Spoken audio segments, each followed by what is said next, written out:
What is going on, my reefing fam? March here, Fragbox TV. Welcome back to the channel. If you're new to the channel, hello from here in Toronto, Ontario. This is our coral store, our store that specializes in saltwater corals. You wouldn't be able to tell if you looked at this aquarium because we don't have a lot in stock right now. We are in the middle of a pandemic. I don't know when you're watching this video, but I'll share some good news with you tomorrow, which will be these aren't always shot in chronological order. Anyways, tomorrow we are getting a bunch of new corals. It's going to fill up this bed like you guys are used to seeing. 200 brand new colonies of softies, mostly LPS, some SPS. We have some really nice clams right now. That is going to be my main sidetrack of the day.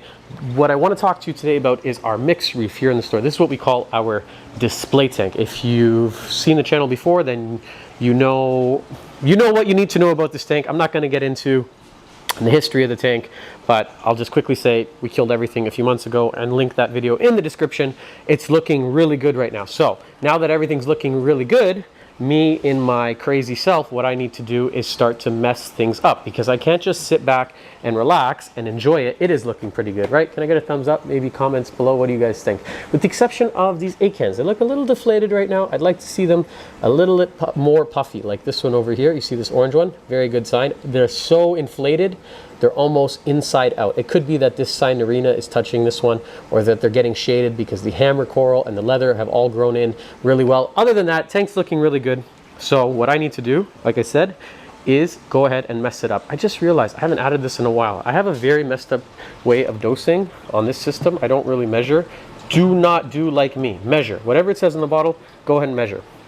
ADHD is real. So now that it's looking good, I unfortunately went on this stupid app called Instagram. Have you guys heard of it? Because I don't have an Instagram account. I've never had an Instagram account. We have one for the business, and I'd like to thank Tia for all of, if you ever talk to anyone on Instagram, it's our manager here in the store.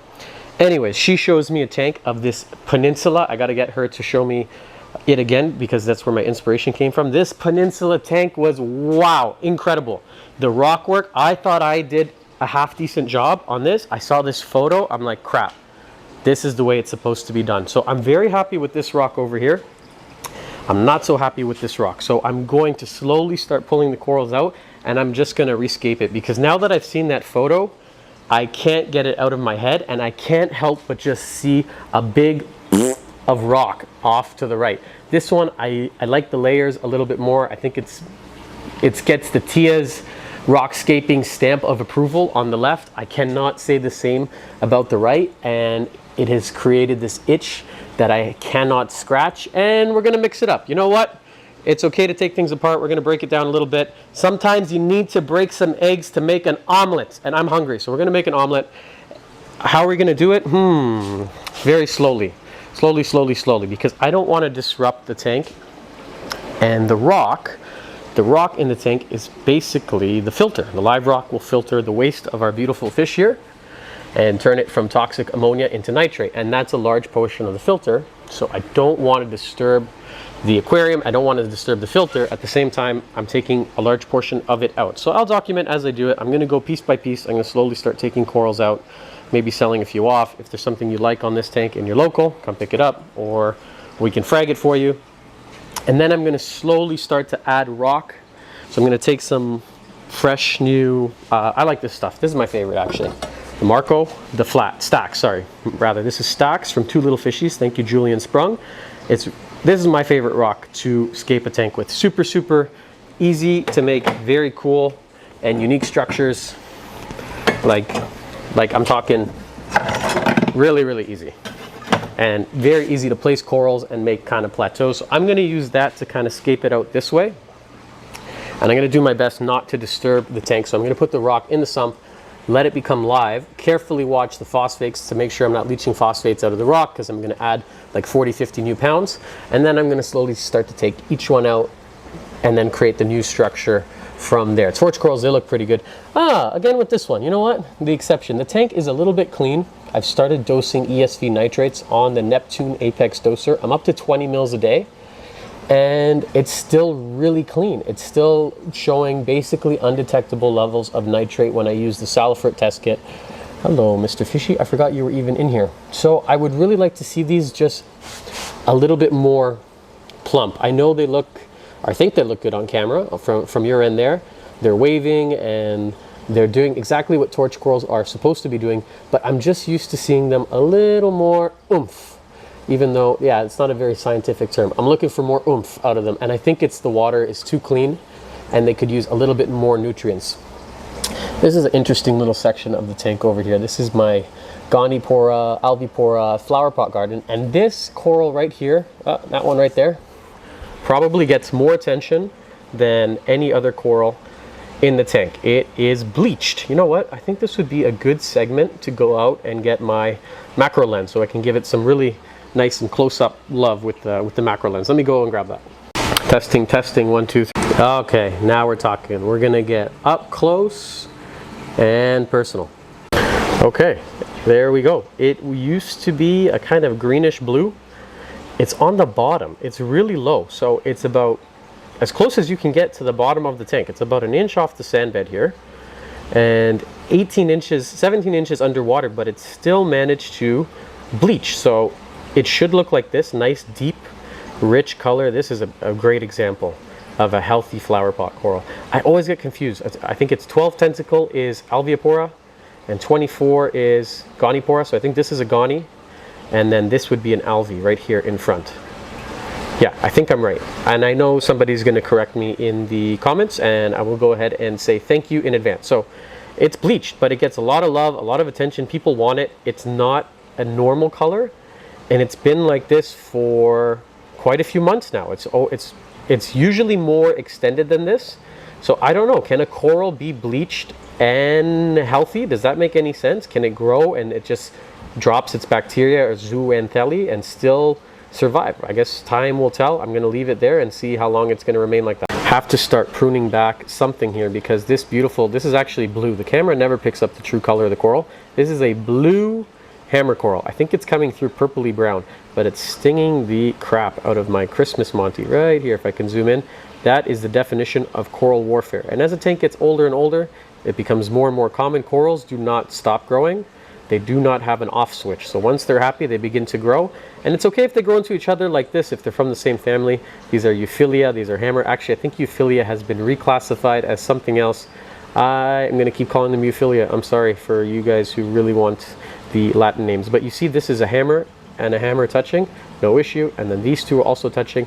Obviously not the case here with the Montipora. Hard corals cannot touch LPS corals, and that's when you run into issues like I'm having right here. Again, frog spawn on frog spawn touching, far too close here to the pipe organ. This is about tripled in size since I've added it, maybe more. This thing's gotten huge, and so has this one over here. But this one is growing so well, excuse me, Mr. Chromis, it is drowning out the one next to it. So I think I'm gonna have to move it. Oh, it also could be, you see that sponge? You see that orange thing right there? It could be a sort of a nuisance sponge. Mr. Chromis really wants some attention today. But it could be a type of nuisance sponge. So what happens is, oh, get out of here. You're making it blurry. Freaking fish. It makes it grows in between the polyps, and then it disturbs the coral. Oh, and apparently yellow tangs eat it. But it'll kind of drown it out from the inside out. I see it happen sometimes with zoanthids. This is a very good spot for a sponge to grow because it's low light, it's getting shaded by the coral itself and by the stylo. This really needs some rethinking here. You see how it's getting all shaded out. Stylophora wants a lot of light, and this is growing on top of it, and it's kind of swaying and it's shading it. And it's probably too close for comfort. It's time for me to rethink this spot. Maybe this side, this rock on the right is going to need a little bit of, rework. I haven't really touched it. I've been trying to be hands-off as much as I can, but now I'm gonna go in and screw up all the rock work. But the thing is with reef tanks, they're never permanent. There's they're not static. There's these changing, evolving things that need constant care and attention, and I'm bored of the rock, and so I'm gonna yank it out. And I don't know why I feel like I need to describe why I'm gonna do it. Maybe I just need justification from you guys. This is kind of like my reef therapy. So you guys think that the channel's for you, and that I'm here just to entertain and provide info, which I am in certain ways, but in a lot of ways it's also for us. We really, or at least for me, I'm really enjoying making the video. Branching Cyphastria, one of my favorite corals in the tank. It's pretty rare. It's pretty cool to see. It's like Cyphastria, except that it branches, it doesn't encrust. This is some photosynthetic Gorgonian. And this, I still haven't been able to correctly ID it. I know a couple people have thrown Latin names at me. I don't think that's quite it. And if you want a really easy to keep starfish, try and get one of these orange Echinastria. This is probably going to be the last time I update or record the tank before I begin this process. That's why I wanted to grab the camera today, because it's fun for me also to go back sometimes and kind of remember, oh my God, you know what the tank looked like? We do that a lot with Tia's Evo, because she is very brave. So she just will one day say, I'm bored of this, and then just yank out this rock or yank this out. Like, it takes me months of planning and to kind of get to a point where I can do that. And I even need to make YouTube videos and talk to you guys about what I'm going to do before I grow the cojones to actually go out and do it. Tia is very much the opposite. Tia, when she wants to change something, she's doing it that afternoon, and I really respect that. What I'm doing over here, why is this guy recording his iPad? Because he's a crazy person. Just want to show you how easy it is to control the pumps on this tank. FCC Nero, that means frag box cultured coral, and I just want to go pumps off because I want to record from the top down. I love the Nero pumps. I wish I had some to sell you, but I don't because they're so popular, they're all gone. So now with the flow off, I can give it a little bit of love from the top. And to really appreciate corals, to really see the true color of coral, you want to see it like this, top down, especially when it comes to clams.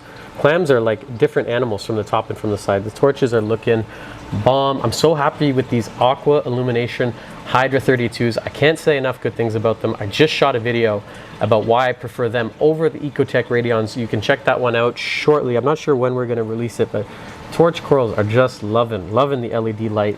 This one's getting no love. This is actually an Indo Gold, but you can see the side that's getting some light is showing more of what I would expect from this coral, that nice gold color. And then here it's getting shaded. Look what happens, it browns out. So if coral's not getting enough light, that's a very common thing, especially with hard coral actually. If they're not getting enough light, they will brown out. That's usually an indication of not enough light or the nutrients are too high in the tank. I'm in love with this piece here. This, you know, leathers for me never did anything. I have a recent love affair with soft corals and leathers. I don't know why. Maybe in the last couple of years, maybe the ease of care, how well they grow. Not the easiest to frag, at least to get to attach. Like, I mean, in terms of fragging, they're easy. I grab a pair of kitchen scissors and cut off pieces, but to get them to attach is a little bit trickier than some corals. This is some photosynthetic Gorgonian that we get from the Caribbean. Some bird's nest, pink actually. Pink bird's nest, Ceria, Tepora, maybe Hysterics. I get lost in the Latin names sometimes. I'm not really sure what this is. I thought it was Kenya tree, but oh, now that it's growing out, I'm not convinced that it is Kenya. I think Kenya is this one down here, off to the right. And we just did a video actually on how fast does Kenya tree grow. So I'm gonna link, you know, as I talk about videos in this video, I'll try and remember that and link them in the description so you can go back and watch the other ones. This is a pulsing Anthelia that's kind of lazy. You can kind of see it's kind of half baked, it's half pulsing. Maybe he just smoked a joint or he's drunk or something. But you can see he's kind of doing what he should be pulsing about 3 times more than what he's doing. I didn't even know I had this. Oh my goodness, hold on. Let me take you around the other side of this tank. I just realized, I don't know who put this in here. I didn't even know this was in here. Look at this. Whoa, hello. This is what we call the volcano starfish. I have no idea how he got in here, and I will suspect that the manager here at the store probably thought it was really cute and decided to add it to the tank. And it is, it's actually quite nice. This is a long tentacle, Japanese toadstool leather. Woo! That is a mouthful. I scared the fish when I said, woo! I think we actually have some of these for sale. I think we have some for sale right now. Let me just sidetrack real quickly over here. Yeah, there they are. If you're looking for that exact same piece, I have a couple of them. And they're not going to last because as soon as I talk about something on the video, it's like, bam, they're gone. You guys are very, very quick on the website. This is what we call Dr. Fuzzy. Same thing. I don't feel like running back over to the frag tank, but I know we have about 3 or 4 of these available right now as well. And it's pretty cool looking. I think it's I know it's a leather coral. I think it's Capanella is the species, but usually you don't get two-tone. So what does that mean? You get, you know, a green on green base, or you'll get pink on pink, kind of like this. You see, like it's sort of a solid color right throughout the coral. But this, you get that really cool contrast, the difference between the polyps and the base of the coral. And I don't know why I'm touching them. Oh, there we go. I just want to show you. Isn't that cool? Freaky little coral there. They do not like to get touched. Same with this one. I'm gonna piss you off just for the YouTubers. Just going to bother you just a little bit. Our blue pineapple tree coral, which is sprinkled throughout the entire tank because I'm in love with it. When I like something, I like it. I like it, I like it. There's one, there's a second one, there's a third one, there's a fourth one, and this little baby right here that managed to drop off, I think, from this one. So I'm realizing something I didn't know about this coral. What it does is it'll pinch. I know these are not scientific terms, but it'll do this. You see right there, that little piece?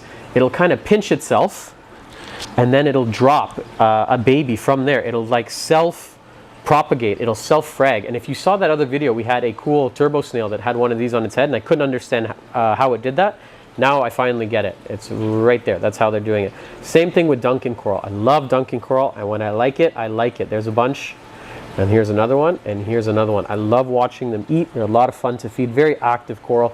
Not too much hard coral in this tank. I'm being really picky with what I'm adding, but I went and added a Tyree pink lemonade. Very cool piece. Yellow base, pinkish red polyps. I unfortunately don't have any of those for sale. Ah, you see? Look, like how did this get down here? See? So this must have fallen off this guy here. This is some Mystic Sunset Monty that's getting no love. He's getting shaded. And I just realized I have a Cinerina. Let me see if I can show you, hiding underneath the toadstool. It kind of blends into the rockwork, a blue one. I forgot that I added that. Sometimes I'll add stuff and I'll forget. This is a Birds of Paradise over here. So when it comes to hard coral, I'm really going with some of the easiest of easy species. That's that one bird's nest that's getting shaded. Another one over here. And this stylo, when I like it, I like it. So there's two of them. These are actually kind of turning into the same color. So when they went in, this one was way more yellow and this one more green, but under the same lighting conditions, I'm noticing that they're turning the same more color. We're also offering these two now for sale. 3D Reefing's Hydra 32 HD diffusers. Have them in black with this piece. This will reduce the PAR output by about 5%. So we tested it with our PAR meter, but it does diffuse the lighting. So if you find that the lights are bothering you, maybe you're sitting on a sofa or chair close by to the tank and it's hitting you in the eyes, that's a great investment for your eyes. And it reduces the PAR a little bit, but I think that they look pretty cool, and then it's not going to bother you. For me, it bothers me because I'm usually sitting there at the desk. If you've ever been to the store, you'll see me kind of behind the desk working on these videos, and the light hits me directly in the eye. So it doesn't look like a Hydra 32, but it is. It just has this, that little clip-on adapter. I think I've more or less covered just about everything in here. I'm trying to see if I left anything out. No, I could do this all day, really, though. The Ghanies, man, let me just give them a little bit of love from the top as we do our exit row. Even though it's not called an exit row, I am coining that term. Like I said, new corals coming later this week. This rock is coming out. I'm not 100% sure what I'm going to do with all of the corals. I know a couple people put their names on some. Some of them just need a fragging. They just need a cut, a cut, a cut, a cut. It's time to start gardening. And then I'm going to begin the rock. It's going to go like this. It's going to be about half the size. So one last point that I'll make before I let you guys go for the evening or morning, wherever you're watching from, is this looks like a 90 gallon, which it is, but it's a little bit deceptive because what happens is it goes downstairs. Oh, look, there's no sump. Where's the sump? How does this crazy man filter his water? It goes into a much larger frag system into the basement. Our sump's down there. So you're seeing 90 gallons, but in reality, it's closer to about 400 gallons. It's a large system, and that's how we get away with this many fish. There's like 25, 30 fish. You wouldn't normally put that many in a tank like this. You're gonna run into nutrients issues, or you may run into some sort of nutrients, high nitrates, high phosphates, overfeeding, nuisance algae, all that fun stuff. Anyways, guys, I think we're gonna wrap this one up. Thank you for watching this video and tuning in this long. I think Mr. Diggs is just about ready to go home. If you like the content, give me a thumbs up, because we do, what do? We do a video like this every single day. At least we try to do a video like this every single day of the week, 7 days a week. I know it's a little bit crazy. Maybe it's a little bit of content overload. You know what? We're going to take a break. So I'll see you guys back here in a month. I'm just kidding. Tomorrow. Mañana. Nos vemos. Gracias. Y adios, Reefing fam. Merchandise coming soon. Bye-bye.